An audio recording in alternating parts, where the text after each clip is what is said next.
ശക്തി പരാശക്തി. ഓം നമോ നാരായണായ. ഓം നമോ ഭഗവതേ വാസുദേവായ. ഹര ഹര മഹാദേവ ശംഭോ മഹാദേവ. ഓം നമ ശിവായ. ഇന്ന് നമുക്ക് വായിക്കാനുള്ളത് ഭാഗം 57 മാർക്കണ്ഡേയന്റെ കഥ എന്നുള്ള ഭാഗമാണ് വായിക്കാനുള്ളത്. ഇന്നത്തെ ദിവസത്തിനൊരു പ്രത്യേകതയുണ്ട്. ഇന്നത്തെ ദിവസത്തിന്റെ പ്രത്യേകത എന്ന് പറഞ്ഞു കഴിഞ്ഞാല് കുചേലൻ ഭഗവാൻ ശ്രീകൃഷ്ണനെ കാണാൻ വേണ്ടിയിട്ട് പോയ ആ ഒരു ദിവസമാണ്. ദരിദ്രനായിട്ടുള്ള തൻ്റെ സതീർത്ഥ്യൻ കുചേലനെ ധനികനാക്കി മാറ്റിയ ദിവസമാണ് ഇന്നത്തെ ദിവസം എന്ന് പറയുന്നത്. അതുകൊണ്ട് തന്നെ ഈ ഒരു ദിവസത്തിന് വളരെയധികം പ്രത്യേകതകളുണ്ട്. നമ്മളും ഓരോരുത്തരും മനസ്സുകൊണ്ട് ധനികരായിരിക്കും അല്ലേ? മനസ്സുകൊണ്ട് വളരെയധികം വലിയ ധനികരായിരിക്കും നമ്മളൊക്കെ. പക്ഷേ അല്ലാതെയുള്ള ഭൗതികപരമായിട്ട് നമ്മൾ നോക്കുമ്പോൾ ആരും ചിലർ ധനികരായിരിക്കില്ല അല്ലേ? അല്ലെങ്കിൽ അവർക്ക് ധനം ഉണ്ടായാലും അവർക്കത് സേവ് ചെയ്ത് വെക്കാം, അല്ലെങ്കിൽ അവർക്കത് സൂക്ഷിച്ചു വെക്കാൻ അറിയില്ലായിരിക്കും. അവർക്കത് ചെലവായി പോയിട്ടുണ്ടാവാം. അതുകൊണ്ടായിരിക്കും അവർക്ക് ധനികരാവാൻ, മറ്റുള്ളവരെ പോലെ അല്ലെങ്കിൽ ധനികരാവാൻ സാധിക്കാഞ്ഞത്. ഇവര് ചെലവാക്കി കളഞ്ഞ പൈസ ഉണ്ടായിരുന്നെങ്കിൽ മറ്റുള്ളവരെക്കാട്ടിലും വലിയ ധനികർ ഇവർ ചിലപ്പോൾ ആയേനെ. പക്ഷേ ഇവർക്കത് സേവ് ചെയ്യാനുള്ള ആ ഒരു ബുദ്ധിയോ അല്ലെങ്കിൽ സേവ് ചെയ്യാനുള്ള ആ ഒരു ഇതോ ഉണ്ടായില്ല. അവര് എല്ലാം വാങ്ങി നടന്ന് പോയി എടുത്ത് എവിടെ സ്ഥലങ്ങളൊക്കെ ഉണ്ടെങ്കിൽ പോവും, അമ്പലങ്ങളിൽ പോവും, പല സ്ഥലങ്ങളിൽ പോവും, അങ്ങനെ പല കാര്യങ്ങൾ. അപ്പം അങ്ങനെ ചെലവാക്കി കളയുമ്പോൾ അതിൽ കുറെ സന്തോഷങ്ങൾ കിട്ടുന്നുണ്ടല്ലേ. അപ്പോൾ അവര് പൈസയുടെ ആ ഒരു ഇത് മനസ്സിലാക്കത്തില്ല. അവര് വിചാരിക്കും അതൊരു കടലാസ് തുണ്ടാണല്ലോ എന്ന് കരുതും. അങ്ങനെയാണ് ധനികരാവാൻ അവർക്ക് കഴിയാത്തത്. അങ്ങനെ ചെലവാക്കി കളയുന്നതുകൊണ്ടാണ് പലർക്കും ധനികരാവാൻ സാധിക്കാതെ വരുന്ന കാര്യം അതാണ്.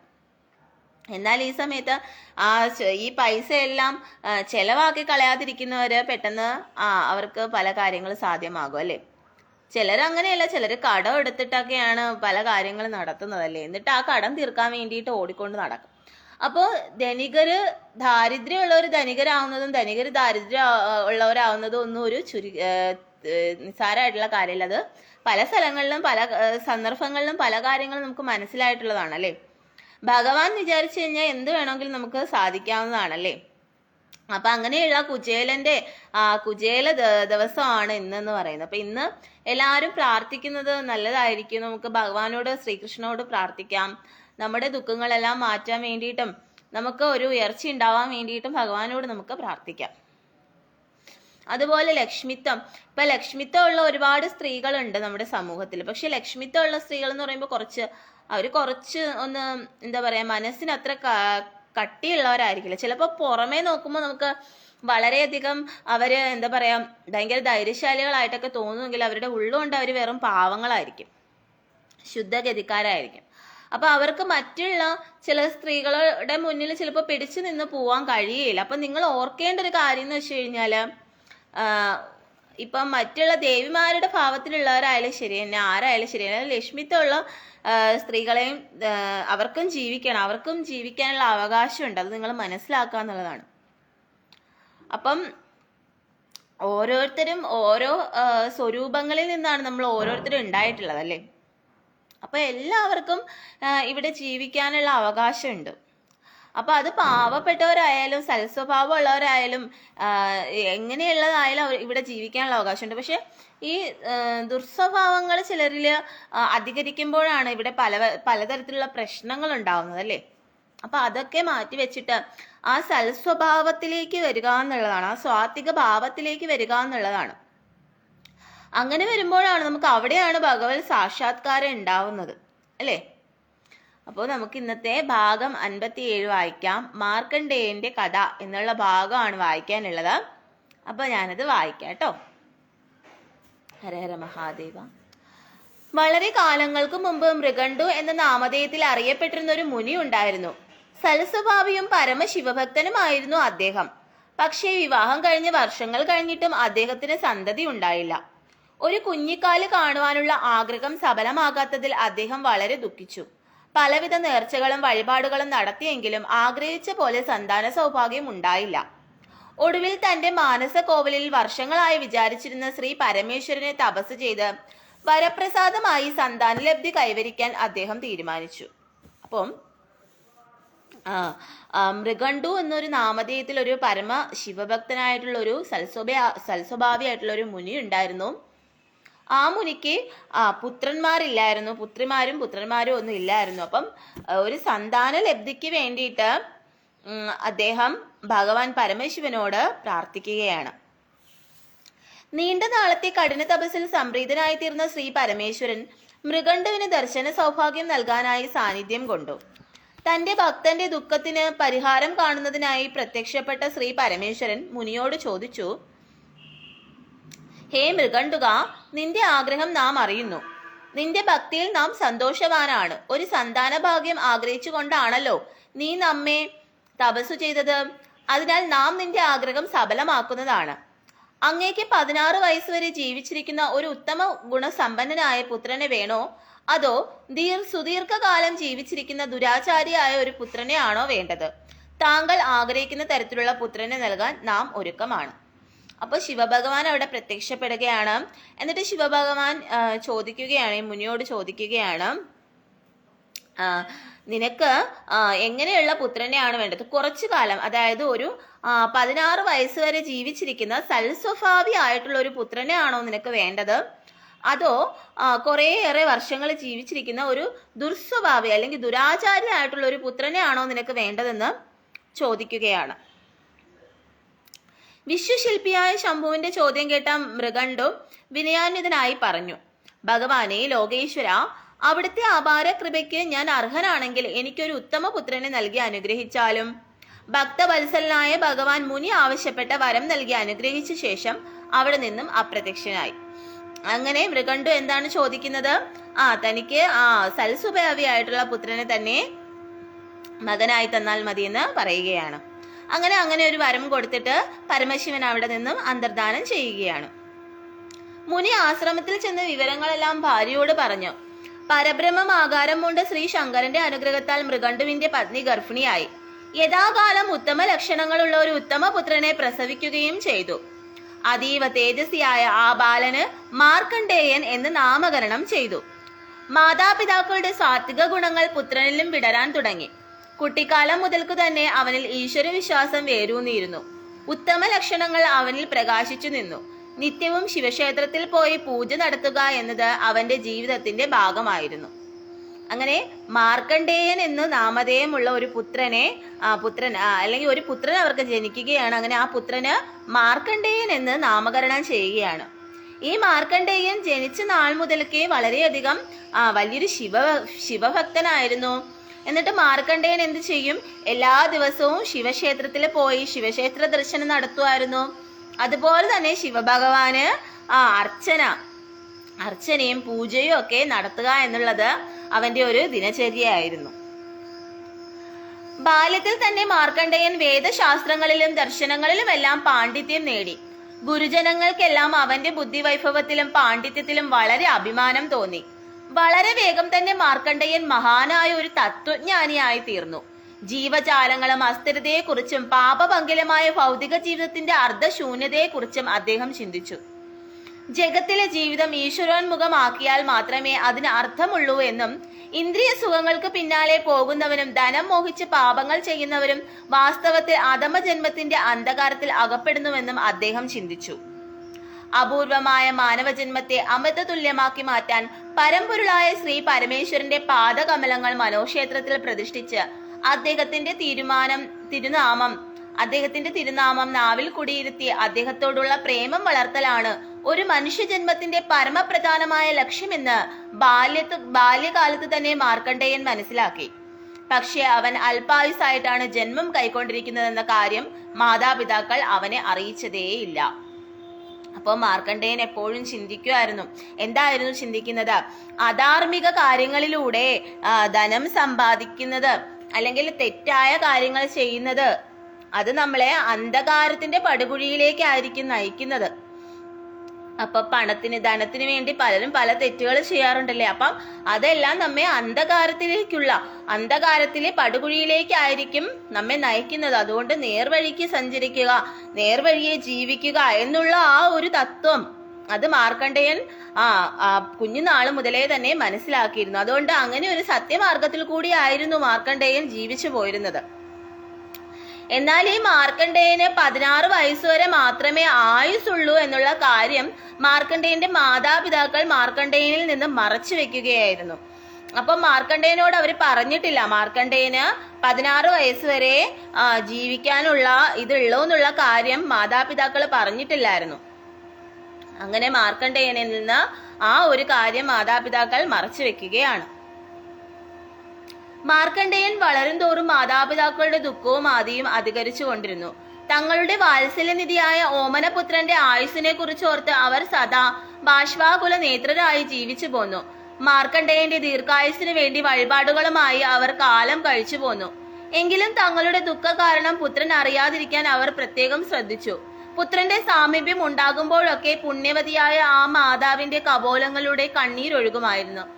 തന്നെ കാണുമ്പോഴൊക്കെ അമ്മ കരയുന്നതിന്റെ കാരണം എന്താണെന്ന് പലപ്പോഴും അവൻ ചിന്തിച്ചു നോക്കിയെങ്കിലും വേദനാജനകമായ ആ യാഥാർത്ഥ്യം അവന്റെ സങ്കല്പോദ്യാനത്തിൽ അങ്കുരിച്ചില്ല. അതറിയാൻ അവന്റെ മനം ആഗ്രഹിച്ചു. അങ്ങനെയിരിക്കെ ഒരു ദിവസം മാർക്കണ്ഡേയൻ മാതാവിനോട് ചോദിച്ചു. അപ്പോ മാതാവിനും പിതാവിനും വളരെയധികം, മാർക്കണ്ഡേയന്റെ അച്ഛനും അമ്മയ്ക്കും വളരെയധികം വിഷമമായിരുന്നു. കാരണം തന്റെ പുത്രൻ ഇങ്ങനെ 16ാമത്തെ വയസ്സിൽ പുത്രൻ മരണപ്പെടുമല്ലോ എന്നുള്ള കാര്യം ആലോചിച്ച് അവര് വളരെയധികം വിഷമിച്ചിരുന്നു. അങ്ങനെ അവര് ആ ഒരു കാര്യം ആലോചിച്ച് എപ്പോഴും ദുഃഖത്തിലായിരുന്നു അവര്. അങ്ങനെ മാർക്കണ്ഡേയന്റെ അമ്മ ഒരു ദിവസം ഇതുപോലെ ഇങ്ങനെ മിക്ക ദിവസങ്ങളിലും കരയുന്നത് മാർക്കണ്ഡേയൻ കാണുകയാണ്. അങ്ങനെ മാർക്കണ്ഡേയൻ അമ്മയോട് ചോദിക്കുകയാണ്, അമ്മ എന്തിനാണ് ഇങ്ങനെ കരയുന്നത്, അതിനുള്ള കാരണം എന്താണെന്ന് മാർക്കണ്ഡേയൻ തന്റെ അമ്മയോട് ചോദിക്കുകയാണ്. അമ്മേ, അവിടുത്തെ ഉദരത്തിൽ 10 മാസം എന്നെ വഹിച്ച് അസഹനീയമായ വേദന അനുഭവിച്ച് എന്നെ പ്രസവിച്ചതിന് എനിക്ക് അമ്മയോടുള്ള കടപ്പാട് ജന്മജന്മാന്തരം കൊണ്ടും തീർക്കാൻ കഴിയാത്തതാണ്. പക്ഷെ എന്റെ മനസ്സിനെ അലട്ടിക്കൊണ്ടിരിക്കുന്ന ഒരു സംഗതിയുണ്ട്. ഏത് കാരണത്താലാണ് അത് ഉണ്ടാകുന്നതെന്നും എനിക്കറിയില്ല. ദേവീ തുല്യമായ പുണ്യാത്മാവിന്റെ വദനശോഭയും മാനസോദ്യാനത്തിൽ വിടർന്ന നന്മയിൽ അധിഷ്ഠിതമായ സൽചിന്തകളുടെ പരിമളമായി പ്രതിഫലിക്കുന്ന മന്ദഹാസവുമാണ് ഏതൊരു പുത്രനെയും സന്തോഷിപ്പിക്കാൻ പര്യാപ്തമാകുന്നത്. എന്നാൽ എന്റെ മാതാവിൽ നിന്നും എനിക്ക് ഇതുവരെ ഇതൊന്നും ലഭിച്ചിട്ടില്ല. മറിച്ച് എന്നെ കാണുന്ന സന്ദർഭങ്ങളിലൊക്കെ അമ്മ വാത്സല്യാതിരകത്തോടെ എന്നെ മാറോടണയ്ക്കുകയും കരയുകയും ചെയ്യുന്നു. എന്തുണ്ടെങ്കിലും എന്നോട് പറയാൻ ദയ കാണിക്കണം. ഹ്രസ്വമായ ഈ ജീവിതത്തിൽ ഒരു ഉറുമ്പിന് പോലും യാതൊന്നും നഷ്ടപ്പെടുവാനില്ല. ജീവിച്ചിരിക്കുന്ന കാലം അത്രയും ലാഭങ്ങളുടെ കണക്കുകൾ മാത്രമേ പറയാനുണ്ടാവുകയുള്ളൂ. പിന്നെ എന്തിനാണ് അമ്മയെ ദുഃഖിക്കുന്നത്? ഇനി എന്റെ ജന്മത്തിൽ എന്തെങ്കിലും ദോഷം വന്നു ചേർന്നേക്കുമോ എന്ന ചിന്തയാണോ അമ്മയുടെ മനസ്സിനെ വേദനപ്പെടുത്തുന്നതെങ്കിൽ അത് ബുദ്ധിമോശം മൂലം സംഭവിക്കുന്നതാണ്. കാരണം പരമ്പൊരുളും ഭക്തവത്സലും സർവ്വവ്യാപിയുമായ ശ്രീ ശങ്കര ഭഗവാന്റെ ഭക്തനാണ് ഞാൻ. ആ ആത്മജ്യോതിസിന്റെ അനുവാദമില്ലാതെ ഒരു ശക്തിക്കും എന്നെ ഉപദ്രവിക്കാൻ കഴിയുകയില്ല. ലോകൈകനാഥനായ ഭഗവാൻ ശംഭുവിന്റെ പാദപത്മങ്ങളെ സ്മരിക്കുന്നിടത്തോളം കാലം എനിക്ക് ഒന്നും സംഭവിക്കുന്നതല്ല. ഇക്കാര്യത്തിൽ എനിക്ക് ദൃഢമായ വിശ്വാസമുണ്ട്. അതിനാൽ അമ്മയുടെ ദുഃഖ കാരണം എന്നോട് പറയുക തന്നെ വേണം. എന്നിൽ നിന്നും എന്തിനാണ് അമ്മ കാര്യങ്ങൾ മറച്ചു പിടിക്കുന്നത്? ഇത് ഗുണത്തേക്കാൾ ദോഷമായിരിക്കും ഭാവിയിൽ ഉണ്ടാക്കുന്നത്. അമ്മയുടെ ഈ കണ്ണുനീർ കാണുമ്പോൾ അതിന്റെ കാരണം എന്തെന്നറിയാതെ എന്റെ മനസ്സ് ഉഴലുകയാണ്. അറിയാതെ അമ്മയ്ക്ക് പൊറുക്കാൻ കഴിയാത്ത വിധത്തിൽ ഈ പുത്രൻ എന്തെങ്കിലും തെറ്റ് ചെയ്തിട്ടുണ്ടെങ്കിൽ ഞാൻ മാപ്പ് ചോദിക്കുന്നു. എന്തായാലും അമ്മയുടെ ദുഃഖത്തിനുള്ള കാരണം എനിക്ക് അറിയുക തന്നെ വേണം. അമ്മ എന്നോട് സത്യം തുറന്നു പറയുന്നില്ലെങ്കിൽ ഈ ആശ്രമത്തിൽ നിന്നും ഞാൻ ഇന്നു മുതൽ ജലപാനം പോലും സ്വീകരിക്കുന്നതല്ല. ഇത് സത്യം സത്യം സത്യം. അപ്പൊ മാർക്കണ്ഡേയൻ അമ്മയോട് പറയുകയാണ്, അമ്മയാണ് എന്നെ 10 മാസം വയറ്റിൽ ചുമന്ന് ആ വേദനകളെല്ലാം സഹിച്ച് എന്നെ അമ്മയാണ് പ്രസവിച്ചത്. അപ്പൊ അമ്മമാർക്ക് തുല്യമായിട്ട് മറ്റൊന്നും വരില്ലല്ലേ. അപ്പൊ ആ അമ്മയോടുള്ള കടമെന്ന് പറയുന്നത് നമുക്ക് ജന്മജന്മാന്തരങ്ങളിലുള്ള കടമാണല്ലേ. അമ്മയോട് അത്രയും ഇതാണ്. അത് നമുക്ക് ജന്മജന്മാന്തരം കൊണ്ടൊന്നും തീർക്കാൻ കഴിയാത്ത കടമാണ് അമ്മയോടുള്ള കടമെന്ന് പറയുന്നത് അല്ലേ.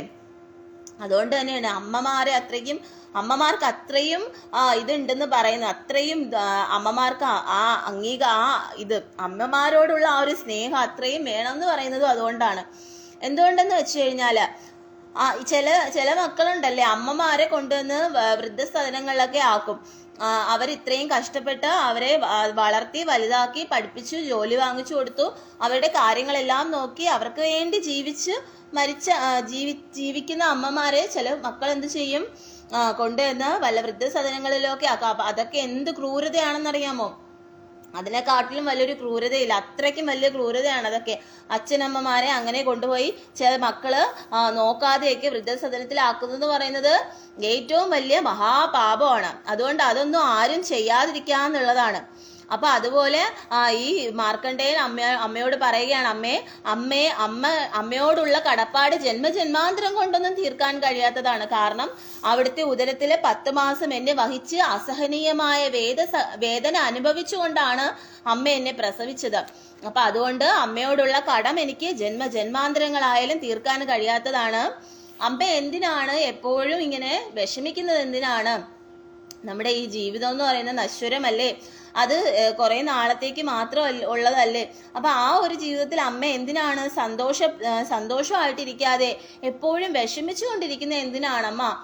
എന്താണ് അതിന്റെ കാരണം എന്ന് ചോദിക്കുകയാണ്. എന്നിട്ട് പറയുകയാണ്, ഞാൻ ശിവഭഗവാന്റെ ഒരു പരമഭക്തനാണ്, അതുകൊണ്ട് തന്നെ എനിക്ക് യാതൊന്നും സംഭവിക്കുകയില്ല, ഭഗവാൻ എന്നെ ഒന്നും വരുത്താനായിട്ട് അനുവദിക്കുന്നതല്ല അമ്മ. അതുകൊണ്ട് അമ്മ ഒരു കാരണം കൊണ്ടും വിഷമിക്കേണ്ടത് ആവശ്യമില്ല. പക്ഷെ അമ്മയുടെ ദുഃഖം എന്താണെന്നുള്ള കാര്യം എനിക്കറിയണം. അത് എനിക്ക് അറിയാൻ കഴിഞ്ഞില്ല എന്നുണ്ടെങ്കിൽ ഞാൻ ഇവിടുന്ന് ജലപാനം പോലും ചെയ്യുന്നതല്ല, ഞാൻ ഇവിടെ നിന്ന് ഇറങ്ങി പോകുന്നതായിരിക്കും. ഇത് സത്യം സത്യം സത്യം എന്ന് പറയുകയാണ്. വാത്സല്യരത്നമായ പുത്രന്റെ തത്വത്തിൽ അധിഷ്ഠിതമായ വാക്കുകൾ ശ്രദ്ധയോടെ കേട്ടുകൊണ്ടിരുന്ന ആ പുണ്യമാതാവിന്റെ മനതാരിൽ ആശങ്കയുടെ മുകുളങ്ങൾ വിടർന്നു. മാർക്കണ്ഡേയൻ സത്യവ്രതനായതിനാൽ ജലം പോലും പാനം ചെയ്യുകയില്ലെന്ന അവന്റെ പ്രതിജ്ഞയ്ക്ക് മാറ്റം വരുത്തുകയില്ല. അതുകൊണ്ട് യാതൊന്നും മറച്ചുവെക്കാതെ ഭാവിയിൽ സംഭവിക്കാനിരിക്കുന്ന മഹാവിപത്തിനെ കുറിച്ച് അവനോട് പറയുന്നതാണ് ഉത്തമമെന്ന് ആ സാധ്വി കരുതി. ആശങ്കയും വേദനയും കൂടിക്കലർന്ന മനസ്സോടെ അവർ പുത്രനോട് പറഞ്ഞു. അങ്ങനെ പുത്രനോട് എന്താണ് ഇതിനുള്ള കാരണം എന്നുള്ളത് പറയുകയാണ്. പുത്ര, ഒരു മാതൃഹൃദയത്തിന്റെ വേദന നിനക്ക് അറിയില്ല. ഒരമ്മയ്ക്ക് പുത്രനോടുള്ള ബന്ധം കാലാതീതമായി നിലനിൽക്കുന്നതാണ്. അച്ഛനമ്മമാർ തന്നെയാണ് പുത്രീപുത്രന്മാരായി ജന്മമെടുക്കുന്നത്. മാതാവിനാണെങ്കിൽ പുത്രനോടുള്ളത് പൊക്കിൾക്കൊടി ബന്ധമാണ്. കൗമാരാവസ്ഥയിൽ തന്നെ ആ ബന്ധം മാതാവിൽ നിന്നും അകലുമെന്നറിഞ്ഞാൽ അമ്മയ്ക്ക് ദുഃഖിച്ച് കരയുവാനാ അല്ലാതെ എങ്ങനെയാണ് സന്തോഷിക്കുവാൻ കഴിയുന്നത്? പുത്ര, ദമ്പതികളായി വർഷങ്ങൾ കാത്തിരുന്നിട്ടും സന്തതി ഉണ്ടാകാത്തതിനാൽ നിന്റെ പിതാവ് ശ്രീ ശങ്കരനെ തപസ്സിലൂടെ പ്രത്യക്ഷപ്പെടുത്തി അല്പായുസായ സൽപുത്രനെ വേണോ, ദീർഘായുസും ദുരാചാരിയുമായ പുത്രനെ വേണോ എന്ന് ഭഗവാൻ ശംഭു അദ്ദേഹത്തിനോട് ചോദിച്ചപ്പോൾ സൽപുത്രനെ മതിയെന്ന് ആണ് നിന്റെ പിതാവ് ആവശ്യപ്പെട്ടത്. അങ്ങനെയാണ് ഭഗവാന്റെ കൃപയാൽ നീ എന്റെ ഉദരത്തിൽ പിറന്നത്. 16 വയസ്സുവരെയാണ് നിനക്ക് ആയുസ് നിശ്ചയിച്ചിരിക്കുന്നത്. എന്റെ പൊന്നുമോനെ, നിനക്ക് എന്തെങ്കിലും സംഭവിച്ചാൽ പിന്നെ ഈ അമ്മ ഭൂമിയിൽ ഉണ്ടാവുകയില്ല. എന്റെ പുത്രനോടൊപ്പം എന്നെയും കൂടി യമപുരിയിലേക്ക് കൊണ്ടുപോകാൻ കനിവുണ്ടാകണമെന്ന് ഞാനിപ്പോൾ ജഗദീശ്വരനായ ശ്രീ പരമേശ്വരനോട് പ്രാർത്ഥിക്കുകയാണ്. മാതാവിന്റെ ദുഃഖകാരണം അറിഞ്ഞ മാർക്കണ്ഡേയൻ ആശ്വാസ വാക്കുകൾ പറഞ്ഞു. അമ്മേ, ദുഃഖം യാതൊന്നിനും പരിഹാരമല്ല. സന്തോഷമാണ് ആഗ്രഹങ്ങളെ സഫലമാക്കാൻ സഹായിക്കുന്നത്. അച്ഛനമ്മമാരെ പോലെ ഈ പുത്രനും ലോകൈക മൂർത്തിയും പരബ്രഹ്മ സ്വരൂപനുമായ ശ്രീ ശങ്കരനെയാണ് പൂജിക്കുന്നത്. അതിനാൽ ആ പരമ്പൊരുളിനെ പ്രാർത്ഥനയിലൂടെ പ്രീതിപ്പെടുത്തി ഞാൻ മരണത്തെ പരാജയപ്പെടുത്തും. സത്യപ്പൊരുളും ഭക്തവത്സലനുമായ ഭഗവാൻ കൈലാസനാഥൻ തീർച്ചയായും അമ്മയുടെ ഈ പുത്രനോട് കരുണ കാണിക്കും. പരാൽപരനായ ദേവാദിദേവന്റെ ഭക്തന്മാരെ മരണത്തിന് എന്തു ചെയ്യാൻ കഴിയും? പുൽക്കൊടി തുമ്പിൽ പോലും വിടർന്നു വിലസുന്ന ചൈതന്യം ആ മഹാപ്രഭുവിന്റെ അംശമാണ്. അപ്പോ മാർക്കണ്ഡേയനോട് സത്യം തുറന്നു പറയുകയാണ് അമ്മ. നിന്റെ 16ാമത്തെ വയസ്സ് വരെ നിനക്ക് ജീവിതമുള്ളൂ. ഒരു സൽസ്വഭാവിയായിട്ടുള്ള പുത്രനെ ലഭിക്കണം എന്നുള്ളത് കൊണ്ടാണ് അങ്ങനെ ഈ ആയുസ് കുറവായിട്ടുള്ള ഒരു പുത്രനായിട്ട് നീ ജനിച്ചത്. അതുകൊണ്ട് ഞങ്ങൾക്ക് അതിലാണ് വളരെയധികം വിഷമം എന്ന് പറയുകയാണ്. അപ്പോൾ മാർക്കണ്ഡേയൻ പറയുകയാണ്, അമ്മ യാതൊരു കാരണവശാലും വിഷമിക്കേണ്ട ആവശ്യമില്ല. ഞാൻ മഹാദേവ ഭക്തനാണ്. മഹാദേവ ഭക്തനായിട്ടിരിക്കുന്നിടത്തോളം കാലം എനിക്ക് യാതൊരു വിധത്തിലുള്ള ഒരു മരണങ്ങളും ഒരു ഇതും സംഭവിക്കുന്നതല്ല. എന്ന് പറയുകയാണ്. നിരന്തരമായ പ്രാർത്ഥനയിലൂടെയും നിസീമമായ ഭക്തിയിലൂടെയും ഞാൻ ലോകേശ്വരനെ പ്രീതിപ്പെടുത്തി അപൂർവമായ വരദാനം നേടും. കാരുണ്യത്തിന്റെ മഹാസാഗരം ഭക്തന്മാർക്കായി തീർക്കുന്ന എന്റെ ഹൃദയകമലത്തിൽ പ്രതിഷ്ഠിക്കപ്പെട്ട പാർവതീ വല്ലഭനായ ജഗദീശ്വരന്റെ വരപ്രസാദം ലഭിക്കും വരെ ഞാൻ തപസ് തുടരും. ഇപ്രകാരം പ്രസ്താവിച്ചുകൊണ്ട് മാതാപിതാക്കളുടെ പാദങ്ങളിൽ വീണ് നമസ്കരിച്ച ശേഷം മാർക്കണ്ഡേയൻ സമുദ്രതീരത്തേക്ക് നടന്നു. അങ്ങനെ മാർക്കണ്ഡേയൻ എന്തു ചെയ്യുകയാണ്? തപസ് ചെയ്യാൻ വേണ്ടിയിട്ട് മഹാദേവനെ ഈ വിപത്തിൽ നിന്നും തന്നെ രക്ഷിക്കാൻ വേണ്ടി മഹാദേവനെ തപസ് ചെയ്യാൻ വേണ്ടിയിട്ട് മാർക്കണ്ഡേയൻ പുറപ്പെടുകയാണ്. അങ്ങനെ മാർക്കണ്ഡേയൻ തന്റെ അച്ഛനമ്മമാരുടെ കാൽക്കലിൽ വീണ് അനുഗ്രഹമൊക്കെ വാങ്ങിയിട്ട് എവിടേക്ക് പോവുകയാണ്? തപസ് ചെയ്യാൻ വേണ്ടിയിട്ട് പോവുകയാണ്. സമുദ്രതീരത്തെത്തിയ മാർക്കണ്ഡേയൻ മണ്ണുകൊണ്ടൊരു ശിവലിംഗം ഉണ്ടാക്കി അതിനെ പൂജിക്കാൻ തുടങ്ങി. അനേകം നാൾ പൂജ ചെയ്ത ശേഷം ശിവലിംഗത്തിന്റെ മുന്നിലിരുന്ന് കഠിനമായ നിഷ്ഠയോടെ തപസ് ചെയ്യുവാൻ തുടങ്ങി. കാലം കടന്നുപോയി. മാർക്കണ്ഡേയന് 16 വയസ്സ് തികഞ്ഞു. മരണമുഹൂർത്തം അടുത്തു. യമരാജാവിന്റെ കൽപ്പന പ്രകാരം യമകിങ്കരന്മാർ മാർക്കണ്ഡേയനെ കൊണ്ടുപോകാനായി അദ്ദേഹത്തിന്റെ ചാരത്തണഞ്ഞു. ധ്യാനനിരതനായി ശിവലിംഗത്തിന്റെ മുന്നിലിരിക്കുന്ന മാർക്കണ്ഡേയനോട് യമദൂതന്മാർ പറഞ്ഞു, ഹേ മാർക്കണ്ഡേയ, ഭൂമിയിൽ ജീവിക്കാൻ നിനക്ക് അനുവദിച്ചിട്ടുള്ള സമയം അവസാനിച്ചിരിക്കുന്നു. യമദേവന്റെ ദൂതന്മാരായ ഞങ്ങളോട് നിന്നെ യമപുരിയിലേക്ക് കൊണ്ടുപോകാൻ അദ്ദേഹം കൽപ്പിച്ചിരിക്കുകയാണ്. കാലം അവസാനിച്ചാൽ ഏതൊരു ജീവിയും തങ്ങളുടെ സ്വാമിയുടെ കൽപ്പനയ്ക്ക് വിധേയരായി യമലോകത്തിലേക്ക് വരിക തന്നെ വേണം. അതിനാൽ ഞങ്ങൾ നിന്നെ പോകുകയാണ്. യമകിങ്കരന്മാരുടെ വാക്കുകൾ കേട്ട മാർക്കണ്ഡേയൻ പറഞ്ഞു. അപ്പോ മാർക്കണ്ഡേയൻ അങ്ങനെ സമുദ്രതീരത്തെത്തുകയാണ്. സമുദ്രതീരത്തെത്തിയിട്ട് അവിടെ ഒരു മണ്ണില് സമുദ്രത്തിലെ മണ്ണ് കൊണ്ട് ഒരു ശിവലിംഗം നിർമ്മിക്കുകയാണ്. അങ്ങനെ ആ ശിവലിംഗത്തിന്റെ മുമ്പിലിരുന്ന് അതികഠിനമായിട്ടുള്ള തപസ് അനുഷ്ഠിക്കുകയാണ്. ഓം നമഃശിവായ മന്ത്രമൊക്കെ പറഞ്ഞ് അതികഠിനമായിട്ടുള്ള തപസ് അനുഷ്ഠിക്കുകയാണ്. അങ്ങനെ അതികഠിനമായിട്ടുള്ള തപസ് അനുഷ്ഠിച്ചു കൊണ്ടേയിരിക്കുമ്പോൾ മാർക്കണ്ഡേയന് 16 വയസ്സ് തികയുകയാണ്. അങ്ങനെ മാർക്കണ്ഡേയന് 16 വയസ്സ് തികയുന്ന സമയമാകുമ്പോഴേക്ക് യമകിങ്കരന്മാര് മാർക്കണ്ഡേയന്റെ അടുത്തേക്ക് വരികയാണ്. മാർക്കണ്ഡേയനെ കൂട്ടിക്കൊണ്ടു പോകാൻ വേണ്ടിയിട്ട് യമകിങ്കരന്മാര് മാർക്കണ്ഡേയനെ മരണത്തിലേക്ക് കൊണ്ടുപോകാൻ വേണ്ടിയിട്ട് യമകിങ്കരന്മാർ അവിടേക്ക് വരികയാണ്. അപ്പൊ ഈ യമകിങ്കരന്മാര് വന്നിട്ട് മാർക്കണ്ഡേയനോട് പറയുകയാണ്, നിന്റെ സമയം ഇപ്പൊ ആയിട്ടുണ്ട്, നിന്നെ ഞങ്ങൾക്ക് കൊണ്ടുപോയേ മതിയാവുകയുള്ളൂ, നിന്റെ മരണസമയം ഇപ്പൊ ആയിട്ടുണ്ടെന്ന് പറയുകയാണ്. അപ്പോ ഇത് കേട്ട ഉടനെ മാർക്കണ്ഡേയൻ പറയുകയാണ്, നിങ്ങൾ യവദൂതന്മാരാണെന്ന കാര്യം എനിക്ക് മനസ്സിലായി. എനിക്കൊരു അപേക്ഷയുണ്ട്. ദയവായി നിങ്ങൾ എന്റെ ശിവപൂജയ്ക്ക് മുടക്കം വരുത്തരുത്. ശിവപൂജയിൽ മുഴുകിയിരിക്കുന്ന എന്നെ തൊടുന്നത് പോലും ആപത്താണെന്ന് നിങ്ങൾ അറിയുക. എനിക്കിപ്പോൾ നിങ്ങളോടൊപ്പം വരുവാൻ ബുദ്ധിമുട്ടുണ്ട്. കാരണം ഒരാഗ്രഹം സഫലമാക്കുന്നതിന് വേണ്ടിയാണ് ഞാൻ ശിവപൂജ നടത്തുന്നത്. അത് പൂർണ്ണമാകുന്നത് വരെ മറ്റൊന്നിനും ഞാൻ വഴങ്ങുന്നതല്ല. മാർക്കണ്ഡേയന്റെ വാക്കുകൾ കേട്ട യമകിങ്കരന്മാർ മടങ്ങിപ്പോയി യമരാജാവിനെ കണ്ട് കാര്യങ്ങൾ വിശദമായി പറഞ്ഞു. അദ്ദേഹം കോപാകുലനായി. അപ്പോ മാർക്കണ്ഡേയൻ പറയുകയാണ്, ഞാനിപ്പോൾ ഇവിടെ മഹാദേവന്റെ കഠിനമായിട്ടുള്ള ശിവപൂജയാണ് നടത്തുന്നത്. ആ പൂജയ്ക്ക് യാതൊരു വിധത്തിലുള്ള മുടക്കവും സംഭവിച്ചുകൂടാ. അതുകൊണ്ട് ആ പൂജ മുടക്കിയിട്ട് എന്നെ കൊണ്ടുപോകാനുള്ള അധികാരം നിങ്ങൾക്കില്ല. അതുകൊണ്ട് നിങ്ങൾക്ക് എന്നെ കൊണ്ടുപോകാൻ പറ്റുകയില്ല എന്ന് പറയുകയാണ്. അങ്ങനെ ഇത് കേട്ട ഉടനെ യമകിങ്കരന്മാർ എവിടേക്ക് പോവുകയാണ്? യമരാജന്റെ അടുത്തേക്ക് പോവുകയാണ്. എന്നിട്ട് യമരാജനോട് ഇങ്ങനെ പറയുകയാണ്, മാർക്കണ്ഡേയൻ ശിവപൂജ നടത്തുകയാണ്. എന്നിട്ട് ഞങ്ങൾ ചെന്നപ്പോൾ മാർക്കണ്ഡേയൻ പറയുകയാണ്, തങ്ങളോടൊപ്പം വരാൻ സാധിക്കില്ല, ഇവിടുന്ന് കൊണ്ടുപോകാൻ സാധിക്കുകയില്ല. കാരണം മഹാദേവന്റെ പൂജയാണ് നടത്തുന്നത്. ആ മഹാദേവ പൂജ തടസ്സപ്പെടുത്തുവാനുള്ള അവകാശം ആർക്കും ഇല്ല എന്ന് പറയുകയാണ്. ഞങ്ങൾ എന്താണ് ചെയ്യേണ്ടത് യമരാജൻ എന്ന് ഈ യമകിങ്കരന്മാര് യമരാജനോട് ചോദിക്കുകയാണ്. മാർക്കണ്ഡേയന്റെ വാക്കുകൾ കേട്ട് യമകിങ്കരന്മാർ മടങ്ങിപ്പോയി യമരാജാവിനെ കണ്ട് കാര്യങ്ങൾ വിശദമായി പറഞ്ഞു. അദ്ദേഹം കോപാകുലനായി പറഞ്ഞു, വെറും കൈയോടെ മടങ്ങി വരുവാനാണോ ഞാൻ നിങ്ങളെ കൽപ്പിച്ചയച്ചത്? മാർക്കണ്ഡേയന്റെ കാലാവധി അവസാനിച്ച സ്ഥിതിയിൽ നിങ്ങൾ മറ്റൊന്നും ചിന്തിക്കാതെ അവനെ കൊണ്ടുവരേണ്ടതായിരുന്നു. ശരി, നാം തന്നെ നേരിട്ട് പോകാം. അപ്പൊ ഇത് കേട്ടുടനെ ആര് പറയുകയാണ്? യമകിങ്കരന്മാർ വന്ന് മാർക്കണ്ഡേയന്റെ കാലാവധി തീർന്നത് അപ്പൊ യമരാജനോട് വന്ന് പറയുകയാണ്. അപ്പൊ യമരാജൻ പറയുകയാണ്, ഞാൻ തന്നെ നിങ്ങളോട് ഒരു കാര്യം പറഞ്ഞിട്ട് നിങ്ങൾക്കത് കേൾക്കാൻ വയ്യ അല്ലേ? ആ മാർക്കണ്ഡേയന്റെ സമയം കഴിഞ്ഞതാണ്, ആ കാലാവധി കഴിഞ്ഞതാണ്. അപ്പം അവനെ കൊണ്ടുവരേണ്ടത് നിങ്ങളുടെ കർത്തവ്യമാണ്. അത് നിങ്ങൾ ചെയ്തില്ല അല്ലേ?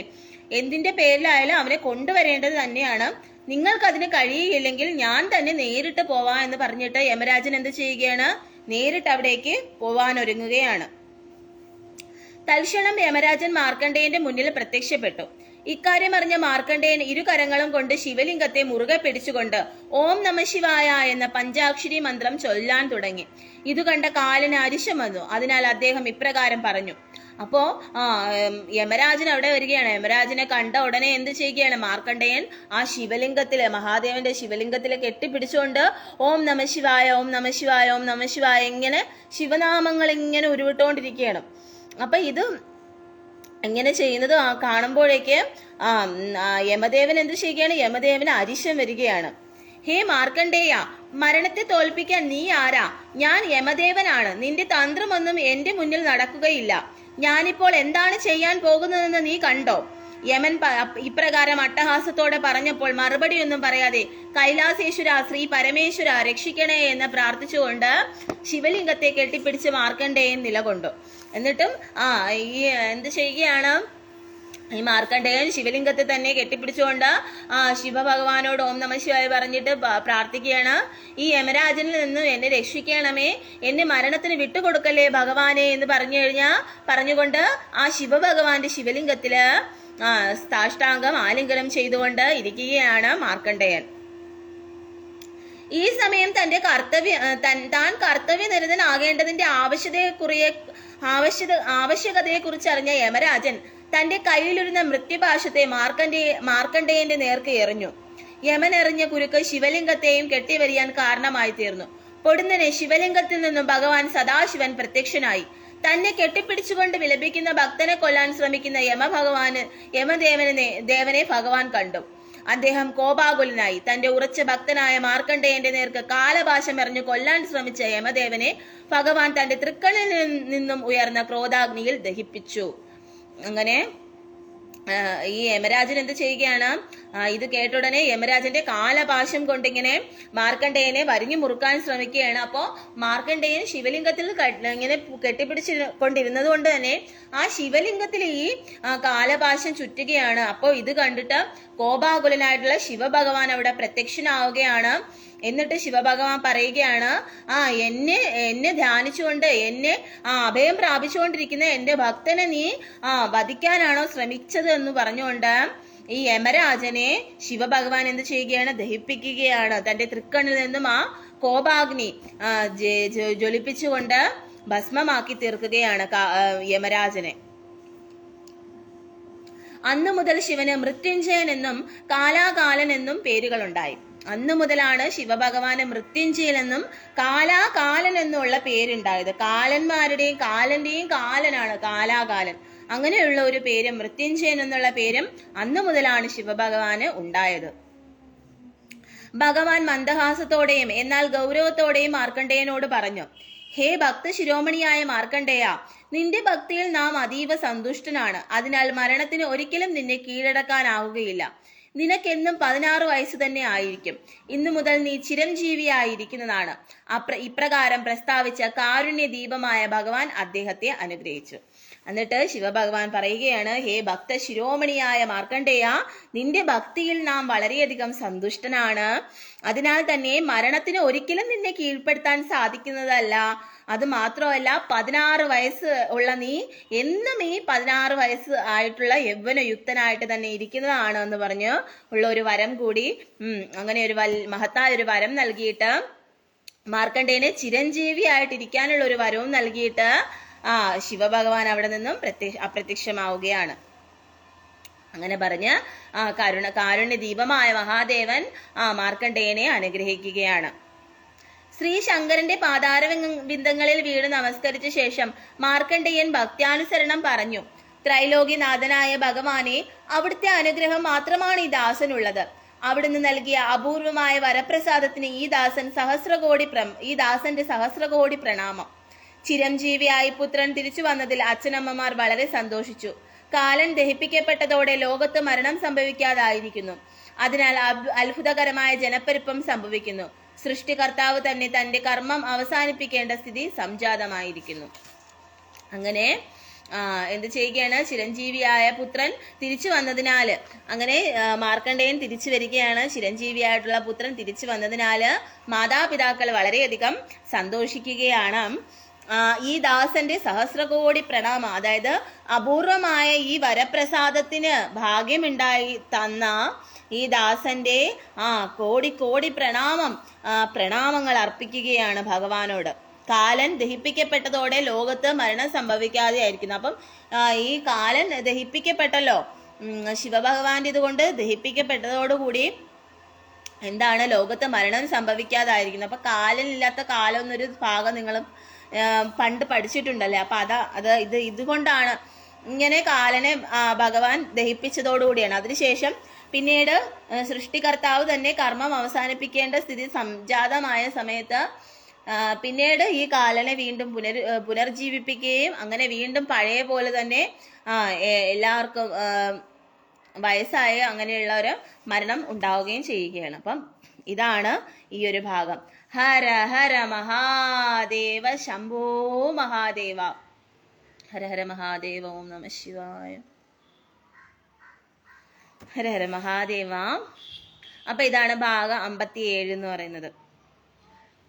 ഇനി ആരൊക്കെയാ വന്നിട്ടില്ലെന്ന് നോക്കാം കേട്ടോ.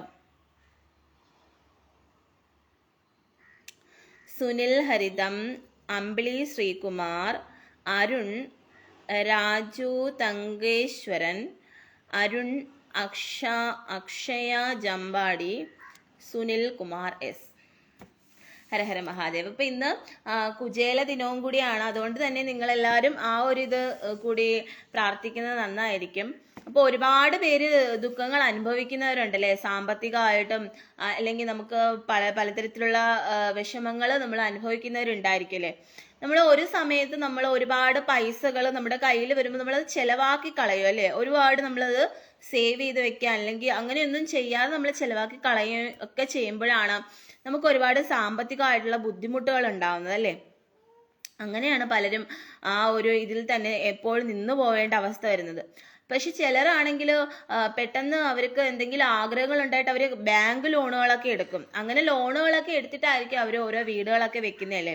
പിന്നീട് അത് തീർക്കാൻ വേണ്ടിയിട്ട് അവരിങ്ങനെ പരക്കം പായേണ്ട അവസ്ഥയുണ്ടാവും. അപ്പൊ അതൊന്നും ആരും ചെയ്യാതിരിക്കുക എന്നുള്ളത്. അങ്ങനെയൊക്കെ ചെയ്തു കഴിഞ്ഞാൽ നമുക്ക് അതിനെക്കാട്ടിലും വലിയ ടെൻഷൻ ആവും അല്ലേ. അപ്പൊ അതുകൊണ്ട് അങ്ങനെ പലതരത്തില് അവര് മറ്റുള്ളവരെ കാണിക്കാനായാലും അല്ലെങ്കിൽ അവരുടെ കയ്യിൽ ക്യാഷ് ഇല്ലാതെ അവര് കടം എടുത്തിട്ടൊക്കെ ഇങ്ങനെ ചെയ്യുന്ന കാര്യങ്ങളുണ്ട്. അപ്പൊ ബാങ്ക് ലോൺ എന്നൊക്കെ പറഞ്ഞു കഴിഞ്ഞാൽ നിങ്ങൾക്ക് അറിയാൻ കഴിയും, അത് വളരെയധികം തലവേദന ഉള്ളൊരു സംഭവമാണ്. അപ്പൊ അങ്ങനെയൊക്കെ നമ്മൾ ചെയ്യാതിരിക്കും. നമ്മൾ ആരെ കാണിക്കാൻ വേണ്ടിയിട്ടാണല്ലേ? നമുക്ക് ആ ഭഗവാനെ മാത്രം കാണിച്ചാൽ മതി. നമ്മൾ അധ്വാനിച്ചിട്ടുള്ള പൈസ കൊണ്ട് നമുക്ക് എന്നാണോ അത് ചെയ്യാൻ കഴിയുന്ന, എന്തെങ്കിലും കാര്യം ചെയ്യാൻ കഴിയുന്ന, അപ്പോഴും നമുക്ക് ചെയ്യാന്നുള്ളതാണ്. അതിനു വേണ്ടിയിട്ട് നമ്മൾ ഭഗവാനോട് പ്രാർത്ഥിക്കാൻ ഉള്ളതാണ്. അപ്പം മറ്റുള്ളവരെ കണ്ടിട്ട് നമ്മളുമായിട്ട് താരതമ്യപ്പെടുത്താതിരിക്കുക എന്നുള്ളതാണ് ഒരു പരമമായിട്ടുള്ള സത്യം. ഇത് നമുക്ക് പല അനുഭവങ്ങളിൽ നിന്ന് നമുക്ക് പഠിക്കാൻ കഴിയുന്ന കാര്യങ്ങളാണ് അല്ലേ. പലരുടെ അനുഭവങ്ങളിൽ നിന്ന് നമുക്ക് പഠിക്കാൻ കഴിയുന്നത്. പക്ഷെ ഒരു സമയത്ത് നമ്മൾ ചിന്തിക്കില്ല, നമ്മൾ ഈ ചെലവാക്കി കളഞ്ഞ പൈസകൾ ഉണ്ടായിരുന്നെങ്കിൽ നമുക്ക് വീട് വെക്കാൻ എല്ലാത്തിനുള്ള കാര്യങ്ങൾ, നമ്മുടെ ആഗ്രഹങ്ങൾക്കുള്ള കാര്യങ്ങൾ നടക്കുമായിരുന്നു. പക്ഷെ നമ്മളത് ഒരുപാട് നമ്മൾ ചെലവാക്കി കളഞ്ഞു എന്നുള്ളത്. നമ്മൾ ചെലവാക്കി കളഞ്ഞ പൈസയുടെ കണക്കുകൾ നമ്മൾ കൂട്ടി നോക്കുമ്പോഴായിരിക്കും നമ്മൾ ഇത്രയും ലക്ഷക്കണക്കിന് പൈസകളാണല്ലോ നമ്മൾ ചെലവാക്കി ഓരോ കാര്യങ്ങൾക്ക് വേണ്ടി ചെലവാക്കി കളഞ്ഞെന്ന് നമ്മൾ ആലോചിക്കും. അപ്പൊ അതുകൊണ്ട് എല്ലാവരും ആ പൈസ സേവ് ചെയ്യാനുള്ള ഒരു മനസ്ഥിതിയും ഉണ്ടാക്കുക എന്നുള്ളതാണ്. എങ്കിൽ മാത്രമേ നമുക്ക് ആ ഒരു ഉയർച്ച ഉണ്ടായിക്കൊണ്ട് വരാനും സാധിക്കുകയുള്ളൂ. അപ്പൊ അതുകൊണ്ട് മറ്റുള്ള എന്തെങ്കിലും കണ്ടിട്ട് നമ്മൾ ടെൻഷൻ ആവേണ്ട ആവശ്യമില്ല എന്നുള്ള ഒരു ഇതും കൂടിയാണ് എനിക്ക് നിങ്ങളോട് പറയാനുള്ളത്. ഹരഹര മഹാദേവ ശംഭോ മഹാദേവ. അതുപോലെ തന്നെ നമ്മുടെ ഭൂമിയിൽ ചില ഒരുപാട് ലക്ഷ്മിത്വം, ഞാൻ അതാണ് നിങ്ങളോട് മുന്നേ പറഞ്ഞത്. ഇപ്പം ലക്ഷ്മിത്വമുള്ള ഒരുപാട് സ്ത്രീകളുണ്ട്. അപ്പം ഈ ലക്ഷ്മിത്വമുള്ള സ്ത്രീകൾ എന്ന് പറഞ്ഞാൽ അവരുടെ ഹൃദയം എന്ന് പറയുന്നത് ലോല ഹൃദയമായിരിക്കും.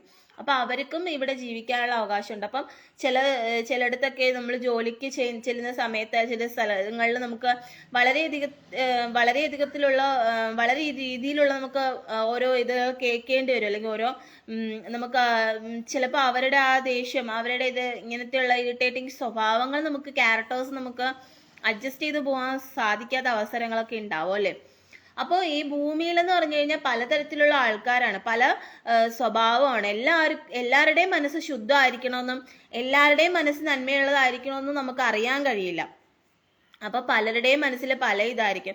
പുറമേ കാണുന്നത് പോലെ ആയിരിക്കില്ല. ചിലപ്പോൾ അവർ പുറമേ നമ്മളോട് നല്ല സൗമ്യ സ്വഭാവം അല്ലെങ്കിൽ സ്നേഹം അങ്ങനെയൊക്കെ പെരുമാറുന്നവരൊക്കെ, പക്ഷെ അവരുടെ ഉള്ളില് വിഷമായിരിക്കും. മനസ്സിലായി. അതുപോലെ തന്നെ തിരിച്ച് ചിലപ്പോൾ കുറച്ച് ഉറക്കെ സംസാരിക്കുന്നവരായിരിക്കും, ദേഷ്യപ്പെടുന്നവരാണെങ്കിലും അവരുടെ ഉള്ളു ശുദ്ധമായിരിക്കും. അപ്പൊ നമുക്ക് അറിയാൻ കഴിയില്ല ആരാണ് നല്ലത് ആരാണ് കൊള്ളാത്ത, ഇതൊന്നും നമുക്ക് അറിയാൻ കഴിയില്ല. കാരണം ഈ ഭൂമിയിൽ പലതരത്തിലുള്ള ആൾക്കാരാണ് ഉള്ളത്. മനസ്സിലായോ? അപ്പൊ അതെല്ലാം നമ്മൾ മനസ്സിലാക്കിയിട്ട് ജീവിക്കുക എന്നുള്ളതാണ്. നമ്മളൊരു തെറ്റും ചെയ്തിട്ടില്ല എന്നുണ്ടെങ്കിൽ നമ്മൾ ആ ഭഗവാനോട് നമ്മൾ പ്രാർത്ഥിക്കുക എന്നുള്ളതാണ്. അപ്പൊ അവൻ നമ്മളെ കുറിച്ച് എന്ത് പറഞ്ഞിട്ടുണ്ടെങ്കിൽ അവര് നമുക്കെതിരെ എന്ത് തെറ്റുകൾ ചെയ്തിട്ടുണ്ടെങ്കിൽ അതിനുള്ള ഫലം എപ്പോഴായാലും ഭഗവാൻ അവർക്ക് കൊടുക്കുന്നതായിരിക്കും. നമ്മെയും നമ്മുടെ വീട്ടുകാർക്ക് നമ്മളെ കുറിച്ച് അറിയാം, നമ്മളെ അറിയാവുന്നവർക്ക് നമ്മളെ കുറിച്ച്, അവരെ മാത്രം നമ്മൾ ബോധിപ്പിക്കുക, അല്ല നമ്മുടെ ഭഗവാനെ മാത്രം ബോധിപ്പിക്കുക. അല്ലാതെ മറ്റാരെ കുറിച്ച് നമ്മൾ ബോധിപ്പിക്കാൻ പോകരുത്. മറ്റാരും എന്ത് നെഗറ്റീവ്സ് പറഞ്ഞാലും നമ്മളെ അത് ബാധിക്കാൻ പാടില്ല. മനസ്സിലായോ? അപ്പൊ നമുക്കൊരു വഴി ഭഗവാൻ അല്ലെങ്കിൽ ഭഗവതി നിശ്ചയിച്ചിട്ടുണ്ട്. ആ വഴിയിൽ കൂടി നമ്മൾ സഞ്ചരിച്ചു പോവാം. നമുക്ക് വിജയം തീർച്ചയായിട്ടും ഉണ്ടാകുന്നതാണ്. ആ ഒരു പ്രതീക്ഷ നമ്മൾ എപ്പോഴും മനസ്സിലുണ്ടാവുക. വിജയം ഉണ്ടായാലും ഇല്ലെങ്കിലും അത് ഭഗവാന്റെ നിശ്ചയമാണ് അല്ലെങ്കിൽ ഭഗവതിയുടെ നിശ്ചയമാണെന്ന് കരുതിയിട്ട് നമ്മൾ മുന്നോട്ട് പോവുക, നമ്മുടെ കർമ്മങ്ങൾ ചെയ്ത് നമ്മൾ മുന്നോട്ട് പോവുക എന്നുള്ളതാണ്. മനസ്സിലായോ? അപ്പൊ അതിനു വേണ്ടിയിട്ടാണ് എല്ലാവരും ശ്രമിക്കേണ്ടത്. ഹരഹര മഹാദേവ ശംഭോ മഹാദേവ. ഇനി നമുക്ക് അടുത്ത ക്ലാസ്സിൽ കാണാം. അടുത്ത ക്ലാസ്സിൽ ഭാഗം 58 ചഞ്ചുള പാപവിമുക്തി ആകുന്നു എന്നുള്ള ഭാഗമാണ്. അത് നമുക്ക് അടുത്ത ക്ലാസ്സിൽ വായിക്കാം കേട്ടോ. ഹരഹര മഹാദേവ ശംഭോ മഹാദേവ.